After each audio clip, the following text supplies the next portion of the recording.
আসসালামু আলাইকুম রহমতুল্লাহ। কেমন আছেন সবাই? ম্যাথমেটিক্স 1 ক্লাস থেকে আপনাদের সবাইকে স্বাগত জানাচ্ছি। আমি মোহাম্মদ মুজাহিদুল ইসলাম। আজকে আমরা ম্যাট্রিক্স চ্যাপ্টার থেকে এই এ ম্যাট্রিক্সটার আমরা বিপরীত ম্যাট্রিক্স অর্থাৎ ইনভার্স ম্যাট্রিক্সটা নির্ণয় করব। তো ইনভার্স ম্যাট্রিক্স নির্ণয় করতে গেলে আমাদের ইনভার্স ম্যাট্রিক্সের জন্য যে ফর্মুলাটা আছে সেটা জানতে হবে। তো ইনভার্স ম্যাট্রিক্সকে আমরা ইনভার্স যে কোনো কিছু ইনভার্স বলতে ধরেন যে এ ইনভার্স যদি বলি তাহলে এই যে আমরা এইভাবে ইনভার্স লিখি, এটাই আসলে ইনভার্স ম্যাট্রিক্স। তো এটার জন্য একটা ফর্মুলা আছে, সেই ফর্মুলাটা হলো আমরা এর আগের ক্লাসে অ্যাডজয়েন্ট বের করছিলাম, সেই adjoint A D J adjoint A, এটা আগে বের করতে হবে। তাকে ভাগ দিতে হবে এই এ এর ডিটারমিনেন্টে। এটাই হলো আমার ইনভার্স ম্যাট্রিক্স। এই ফর্মুলাটা স্মরণ রাখবেন। এই ইনভার্স ম্যাট্রিক্স জিনিসটা খুবই গুরুত্বপূর্ণ, অ্যাডজয়েন্ট জিনিসটাও খুবই গুরুত্বপূর্ণ। তাই এখন আমরা এই এ ম্যাট্রিক্সের ইনভার্স ম্যাট্রিক্স নির্ণয় শুরু করি। তো শুরুতে আমরা যেটা দেখতে পাচ্ছি যে আমরা অ্যাডজয়েন্টটা বের করে নিতে পারি অথবা ডিটারমিনেন্ট, যেটাই বের করি না কেন কোনো সমস্যা নেই। আমরা প্রথমে ডিটারমিনেন্টটাই বের করি। আচ্ছা, আমি আর নতুন করে লিখলাম না, এর ডিটারমিনেন্ট এভাবেই লিখে শুরু করি। সমান আমাদের কি করতে হবে, প্রথমে ডিটারমিনেন্ট বের করতে গেলে এই যে 1 লিখতে হবে, এরপর ব্র্যাকেট স্টার্ট হবে। আমাদের প্রথম সারি এবং প্রথম কলাম এই দুটা বাদ যাবে, আর এর সামনে চিহ্ন হবে হলো এই যে -1 পাওয়ার সারি যোগ কলাম। তো সারি 1 কলাম 1, তাহলে -1 পাওয়ার স্কোয়ার, সেখানে আমাদের সাইনটা পজিটিভ হয়ে যাচ্ছে। তাহলে আমরা যেটা পাচ্ছি এখান থেকে সেটা হলো যে 9 × 2 18, ফর্মুলা নেগেটিভ, 3 4 12। এরপরে হলো মাইনাস। কিভাবে মাইনাস হলো, যে -1 পাওয়ার সারি কলাম আমরা এই লিমিটের জন্য হিসাব করতেছি। প্রথম সারি দ্বিতীয় কলাম 2 এর 1 3, সেই কারণে মাইনাস। তাহলে প্রথম সারি বাদ, দ্বিতীয় কলাম বাদ, আমাদের থাকতেছে হলো 9 × 1 মানে হলো 9 - 3, এরপরে +1, প্রথম সারি বাদ, তৃতীয় কলাম বাদ, তাহলে আমাদের থাকতেছে হলো 4 - 2। 4 - 2 এটা সলভ করলে হয় 18 - 12 হলো 6 - 6 + 2, 6 6 কেটে গেল, শুধু 2 থেকে গেল। তাহলে আমরা এটার যে ডিটারমিনেন্টটা পাইলাম সেটা হলো 2। এখন আমরা এখান থেকে যে অনুরাশি বের করবো আর কি, অনুরাশি সহগুণক সবই বের করবো। এটা হলো যে আমরা কত পর্বে শিখেছি, a11 এভাবে করে ধরলাম, এবং এটার আগে প্লাস হবে কারণ যোগ করলে প্লাস হয়, যোগ করলে জোড় সংখ্যা হয়। এখন আমরা প্রথম a11 এর জন্য করতেছি, প্রথম সারি প্রথম কলাম বাদ, আমাদের থাকতেছে হলো 2 4 3 9, 2 4 3 9 এটা থাকতেছে। এটা হিসাব করলে হয় হলো 9 × 2 = 18, 18 - 3 4 12, এটা হলো 6। এরপরে হলো a12 প্রথম সারি দ্বিতীয় কলাম, তাহলে প্রথম সারি দ্বিতীয় কলাম, প্রথম সারি বাদ দ্বিতীয় কলাম বাদ, থাকতেছে হলো 1 1 3 9, 1 1 3 9, তাহলে সমান 9 - 3, 9 - 3। এখানে যেটা আসতেছে সেটা হলো যে আমাদের, আচ্ছা এখানে হলো যে যেহেতু প্রথম সারি দ্বিতীয় কলাম, এখানে একটা নেগেটিভ সাইন হবে, তাহলে এর আগে একটা নেগেটিভ সাইন হবে, ব্র্যাকেট হলো নেগেটিভ, 9 - 3 - 6। এরপরে হলো a13 সমান, এটা পজিটিভ, এরপরে হলো এটা পজিটিভ, 1 বাদ 3 বাদ, থাকলো আমাদের 1 1 2 4, 1 1 2 4। তাহলে সমান করলে হবে হলো 4 - 2 সমান হলো 2, পজিটিভ 2। এরপরে হলো এ প্রথম সারি শেষ, এবার দ্বিতীয় সারিতে আসি, 2 1, 2 1 যেহেতু সাইন হবে নেগেটিভ, দ্বিতীয় সারি বাদ প্রথম কলাম বাদ, 1 4 1 9, 1 4 1 9 এটা থাকলো। তাহলে সমান 1 × 9, মানে আগে নেগেটিভ সাইনটা থাকলো, 1 × 9 - 4 × 1, তাহলে 9 থেকে 4 বাদ দিলে থাকে 5 -5। এরপরে a22 দ্বিতীয় সারি দ্বিতীয় কলাম, এবং এটা সাইন পজিটিভ, দ্বিতীয় সারি বাদ দ্বিতীয় কলাম বাদ, থাকলে হলো 1 1 1 9, 1 1 9 সমান 9 মাইনাস 1, এখানে থাকলো পজিটিভ 8। এরপরে আমরা করব a23। a23 এটা নেগেটিভ হবে, কারণ 3 আর 2 5, মাইনাস 1 পাওয়ার 5 মানে হলো নেগেটিভ।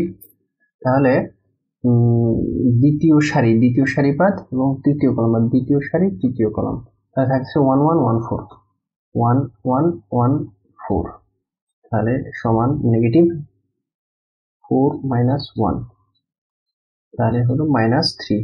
তারপর এ হলো এই দ্বিতীয় সারি কাজ শেষ। এবার তৃতীয় সারিতে চলে আসলাম, 3 1 3 আর 1 4, তাহলে এটা সাইন পজিটিভই হবে এবং এটা তৃতীয় সারি প্রথম কলাম 1 2 1 3 1 2 1 3 সমান 3 মাইনাস 2। কিভাবে হলো 3 মাইনাস 2? 3 1 into 3 সমান 3 আর 2 মাইনাস 1 সমান 2, 3 মাইনাস 2 সমান হলো 1, পজিটিভ 1। এরপরে তৃতীয় সারি দ্বিতীয় কলাম, তাহলে আমাদের থাকে 1 1 1 3 1 1 1 3 3 আর 2 5, তাহলে এখানে কিন্তু নেগেটিভ সাইন হবে, সমান -3 মাইনাস 1 সমান হলো -2। এরপরে হলো a3 3 তৃতীয় সারি তৃতীয় কলাম, এখানে পজিটিভ সাইন পজিটিভ হবে, তৃতীয় সারি তৃতীয় কলাম, এটা বাদ যাবে। তাহলে থাকলো আমাদের 1 1 1 2 1 1 1 2, তাহলে 2 মাইনাস 1 সমান হলো 1। তাহলে আমরা যে এলিমেন্টগুলো সবগুলো পেয়ে গেলাম। এখন আমরা বি ম্যাট্রিক্স লিখব। বি ম্যাট্রিক্সটা যখন লিখবো খুব খেয়াল করে লিখবো।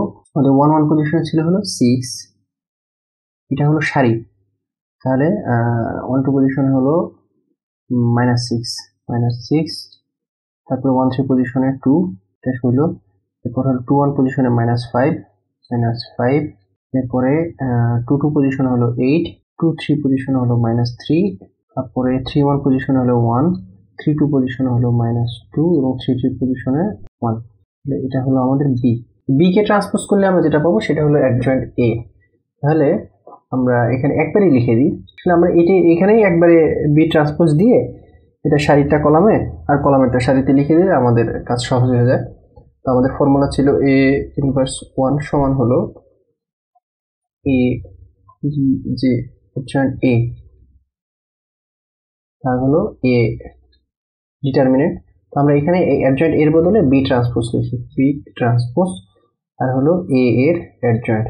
আচ্ছা, এভাবে লিখি 1 বাই এ ডিটারমিনেন্ট ইন্টু এই বি ট্রান্সপোজ। তাহলে 1 বাই এ ডিটারমিনেন্ট কি হবে? এ ডিটারমিনেন্ট আমরা পাইছিলাম হলো 2, তাহলে 1 বাই 2। এরপরে বি ট্রান্সপোজ হলো একটা ম্যাট্রিক্স, এভাবে লিখতে হবে। সারিটা রোটাকে আমরা কলামে কনভার্ট করে লিখবো 6 -6 2, এটা ছিল হলো রো বরাবর ছিল, আমরা এটাকে কলাম বরাবর লিখলাম। তারপর হলো -5 8 -3 -5 8 -3, এরপরে হলো 1 -2 1 1 -2 1। এটা হলো আমাদের অ্যান্সার। তো এই অ্যান্সারটা কিভাবে আমরা ক্যালকুলেটরের সাহায্যে বের করতে পারি, আমরা এখন সেই জিনিসটা দেখবো। তাহলে আমরা এখান থেকে প্রথমে মোডে যাব, মোডে গিয়ে আমাদের এটা হলো ম্যাট্রিক্স করতেছি, তাহলে এই যে এই ম্যাট্রিক্সে আসতে হবে, এটা হলো 6। এটা যখন আসবো তখন আমাদের হলো ম্যাট্রিক্সটা মানে সেভ করার সুযোগ পাবো আমরা। তো আমাদের যে কোনো একটা ম্যাট্রিক্স আমরা হিসেবে সেভ করতে পারি, সেটা হলো যে ধরলাম এটা এ ম্যাট্রিক্স। এ ম্যাট্রিক্সের জন্য 1 সিলেক্ট করলাম। এখন আমাদের ম্যাট্রিক্সটা হলো কত বাই কত ম্যাট্রিক্স, হ্যাঁ এটা হলো 3 into 3 ম্যাট্রিক্স, তাহলে এটা আমরা 1 সিলেক্ট করলাম। 1 সিলেক্ট করলে আমাদের এই যে একটা 3 into 3 ম্যাট্রিক্সের ফরম্যাট আসলো। এখন আমরা এই যে মানগুলো আছে এগুলো বসাবো, তাহলে প্রথম রো যেটা আছে সেটা 1 1 1 আছে, এটা রো বরাবর বসাতে হবে 1।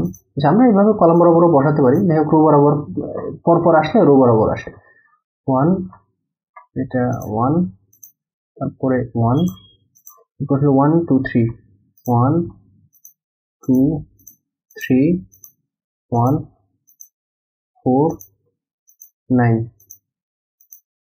আচ্ছা, সমান দিলাম। এখন আমাদের এই যে এই এসি চাপলাম, সব চলে গেল, কিন্তু আমাদের এই জিনিসটা কিন্তু আসলে সেভ আছে। এখন আমাদেরকে আবার এই যে শিফট চেপে এখান থেকে আসতে হবে, এখানে এই যে ম্যাট্রিক্স আছে, ম্যাট্রিক্স 4 প্রেস করলে ম্যাট্রিক্স আসে। সেখান থেকে আমরা এই যে আমাদের 7 নম্বর যে অপশন, এটা হলো ডিটারমিনেন্ট 7 নম্বর, এটা প্রেস করলে এই যে ডিইটি তারপরে ব্র্যাকেট আসে। এখানে আমরা এই এ ম্যাট্রিক্সটাকে দেখাই দিব। কিভাবে দেখাবো? শিফট চেপে যখন ম্যাট্রিক্সে যাব তখন আমাদের এই যে অপশন আসলো 3 প্রেস করলে যে ম্যাথ এ, এটা যখন আমরা ব্র্যাকেট ক্লোজ করলাম ইকুয়াল দিলাম তখন আমাদের এই যে 2 আসলো। এই যে ডিটারমিনেন্টটা আমরা পেয়েছিলাম 2, সেটা কিন্তু আমরা এই যে এইভাবে পেয়ে গেলাম। এখন যদি আমরা এই অ্যাডজয়েন্ট ম্যাট্রিক্সটা বের করতে যাই, তো অ্যাডজয়েন্ট ম্যাট্রিক্স বের করতে গেলেও আমাদের কিন্তু আগে ডিটারমিনেন্টের সহায়তা নিতে হবে। আমরা ডিটারমিনেন্ট যেভাবে বের করছি ঠিক সেইভাবে আমরা আবার ডিটারমিনেন্টে বের করে নেব। আমাদের এর যে ভ্যালুটা সেটা সেভ করা আছে অলরেডি। যতক্ষণ পর্যন্ত আমরা অন্য কিছু না করব ততক্ষণ পর্যন্ত আমাদের এই ভ্যালুটা সেভ থাকবে। আমরা ম্যাট্রিক্সে গেলাম, গিয়ে এই 7 ডিটারমিনেন্ট প্রেস করলাম, করে আমরা এই যে ম্যাট্রিক্স এ কে দেখাই দিলাম, 3 প্রেস করে ম্যাট্রিক্স এ দেখলাম। তাহলে এটা ডিটারমিনেন্ট হলো। এর সাথে আমরা গুণ দেব। গুণ কি দিব? গুণ দিব হলো এই ম্যাট্রিক্স এ, ম্যাট্রিক্স এ 3, ম্যাট্রিক্স এ গুণ দিব, দিয়ে এটার ইনভার্স করে দেব। হ্যাঁ, শুধুমাত্র এইটুকু করে ইকুয়াল দিলেই কিন্তু আমরা এই যে ডিসপ্লেতে নতুন একটা ম্যাট্রিক্স দেখতে পাচ্ছি। এই যে ম্যাট্রিক্সটা, এটা কিন্তু এই যে আমাদের যে অ্যাডজয়েন্টটুকু করছিলাম সেই অ্যাডজয়েন্টটুকু। আমরা ফলাফলটা একটু মিলাই দেখি যে এটা হলো প্রথমটা 6, যে প্রথমটা এই যে কালো আছে, এই কালোটা আমরা এখানে 6 মানে বোঝা যাচ্ছে না, এই যে এটা হলো সেই কালোটার ভ্যালু। যেখানে যেখানে সরে নিয়ে যাবো সেই ভ্যালুটা দেখতে পাবো। আবার এখান থেকেও দেখতে পাচ্ছি যে 6 - 6 2, 6 - 6 2, তারপর হলো -5 8 - 3 -5 8 - 3, আর তৃতীয় কলমটা হলো 1 - 2 1 1 - 2 1। তাহলে এই যে আমরা দেখলাম আমাদের অ্যাডজয়েন্টের অংশটুকু। তো আমরা ডিটারমিনেন্টের ভ্যালুটা দেখলাম, অ্যাডজয়েন্টের ভ্যালু দেখলাম। এভাবে যদি আমরা ক্যালকুলেটরের সাহায্যে দেখে নিতে পারি তাহলে আমাদের যে ম্যাথটা সেটা ভুল হওয়ার পসিবিলিটি অনেক কমে যায় এবং আমরা একটা মানসিক শান্তিতে থাকতে পারি এবং সামান্য ভুলের কারণে সম্পূর্ণ নাম্বারটা কাটা যায়। তো সেক্ষেত্রে আমরা যদি এভাবে একটু দেখে সলভ করে নিতে পারি, দেখা গেলো যে সবগুলাই মিলছে, যে কোনো একটা ভ্যালু মেলে নাই, তো আমরা স্পেসিফিক সেই ভ্যালুটা ধরে নিলাম। যদি আমাদের যে এই 6 এর এই ভ্যালুটা, অথবা ধরে নিলাম এই 2 এর এই ভ্যালুটা মেলে নাই, তাহলে এই 2 ভ্যালুটা কোথা থেকে আসছে? 2 এটা তো ট্রান্সপোজ করে তারপরে আসছে, তাহলে এটা ছিল 1 নম্বর সারি 3 নম্বর কলামে। তাহলে আমরা দেখতেছি যে এই 1 নম্বর সারি 3 নম্বর কলামে এখানে 2। যদি এখানে কোনো সমস্যা থাকতো তাহলে আমি সরাসরি এখানে গিয়ে দেখে নিতে পারতাম যে আমার এখানে কি ধরনের সমস্যা হয়েছিল, সেখান থেকে সংশোধন করে আমি আমার ফলাফল সংশোধন করতে পারতাম। তো আশা করি আজকে যে সমস্যা সমাধান করে দেখালাম এটা আপনারা বুঝতে পেরেছেন এবং ভবিষ্যতে যদি এই ধরনের সমস্যা আপনাদের সামনে আসে আপনারা নিজেরা সমাধান করতে পারবেন। যদি সমাধান করতে কোনো সমস্যা হয়ে থাকে তাহলে কমেন্ট করে জানাবেন, আপনাদের সমস্যার সমাধান করে দেওয়ার জন্য চেষ্টা করব ইনশাআল্লাহ।